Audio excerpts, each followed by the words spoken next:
Hello, and welcome to A Swing and a Miss Gaming. My name is Swing, and I'm going to give you 5 must-have tips to survive and thrive in Hogwarts Legacy. Stay tuned to the end for tips on becoming the most powerful witch or wizard in the game. If you are new or an experienced player, I am sure there is something in here for you. If you don't find this video useful, feel free to let me know in the comments below. I just want to state before we start that leaving a like on this video helps me out so much you don't even know. It also helps others find my content as well. So if you'd be so kind as to hit that like button, subscribe, and turn on that bell icon so you don't ever miss new videos, I would much appreciate it. Without further ado, let's get into the tips and tricks that will transform your gameplay.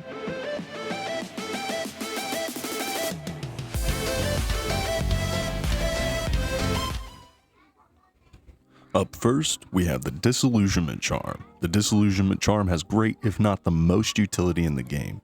The charm allows your character to cloak theirself to avoid detection. While not as effective as an invisibility potion to go unseen, the charm is useful in more ways than one, which I will explain in a moment. You can obtain the charm after receiving the first assignment quest from Professor Hecat. That also requires character level 3 to complete. A short time after this quest, you will be given another quest prompting you to go to Professor Fig's classroom. From here, just follow the quest line involving Sebastian Sallow, and you will get the Disillusionment charm.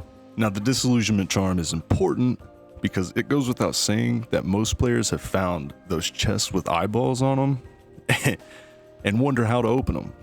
I've got this question many a times from friends.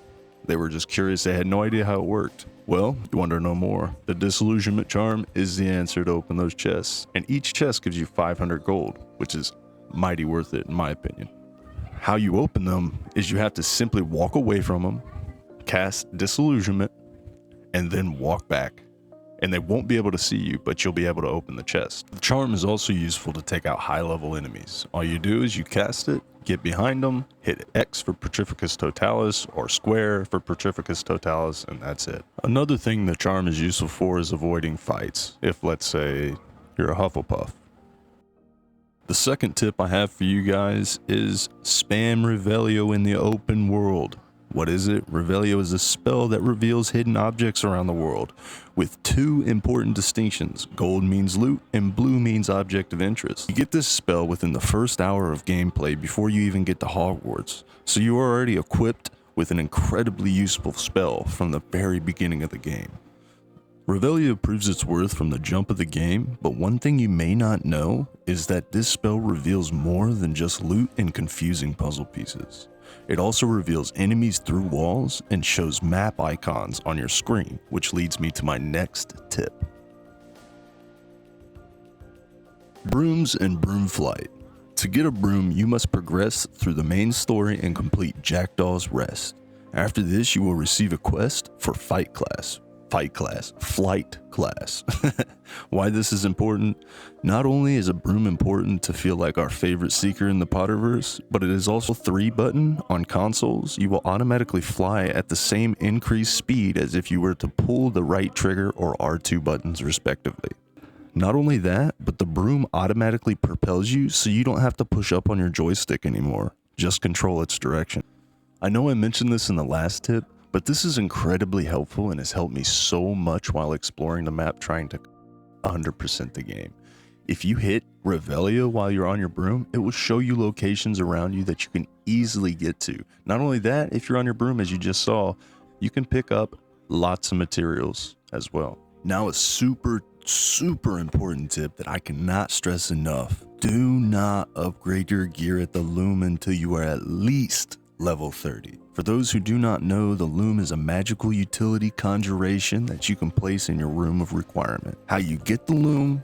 You have to be quite a considerable way through the game to receive the quest called the Elf, the Knapsack, and the Loom. Just focus on the main story and it should pop up eventually. Once you complete the quest by rescuing beasts and adding them to your vivarium, you will get the Loom conjuration. Now, the Loom conjuration is important, but it's not so much important until about level 30. Unless of course you're on hard mode, then different rules may apply. But if done correctly, you can level up so fast in this game. When I say correctly, I mean playing every aspect of the game. So levels 1 through 29 are essentially pointless gear-wise. Real quick, before we go on, I want to briefly discuss the gear system in this game. I think the gear system could use some work, or some love at least. There just doesn't seem to be enough appeal to make me want to farm gear for upgrades. I get it, this may not be an MMORPG and it might not be necessary, but something that increases the damage of your skills or maybe set items would be absolutely fantastic in this game. But leave a comment below on what you think would improve the gear system in Hogwarts Legacy.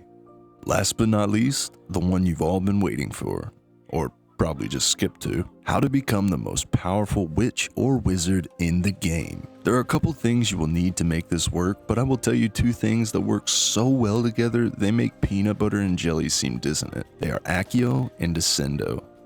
You receive Accio fairly early within the game, and chances are that most of you have it.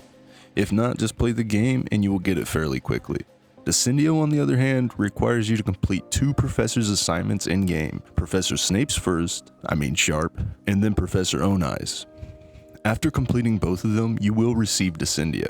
These 2 spells work so well together, it is crazy. They work even better if your talent points are spent to buff them.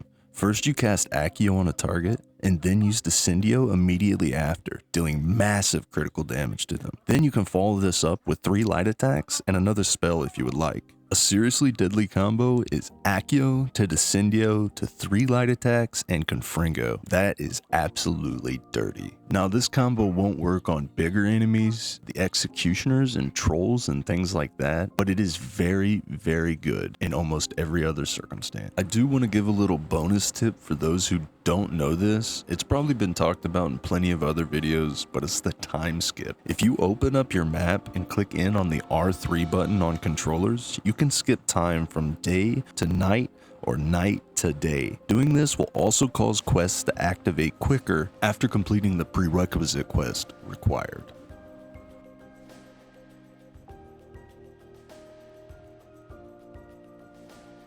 That about does it for this video. I appreciate you making it all the way to the end. If you found this video helpful in any way, please consider leaving a like and subscribe to stay updated when I release future content. Thank you so much, have a great day, and God bless you.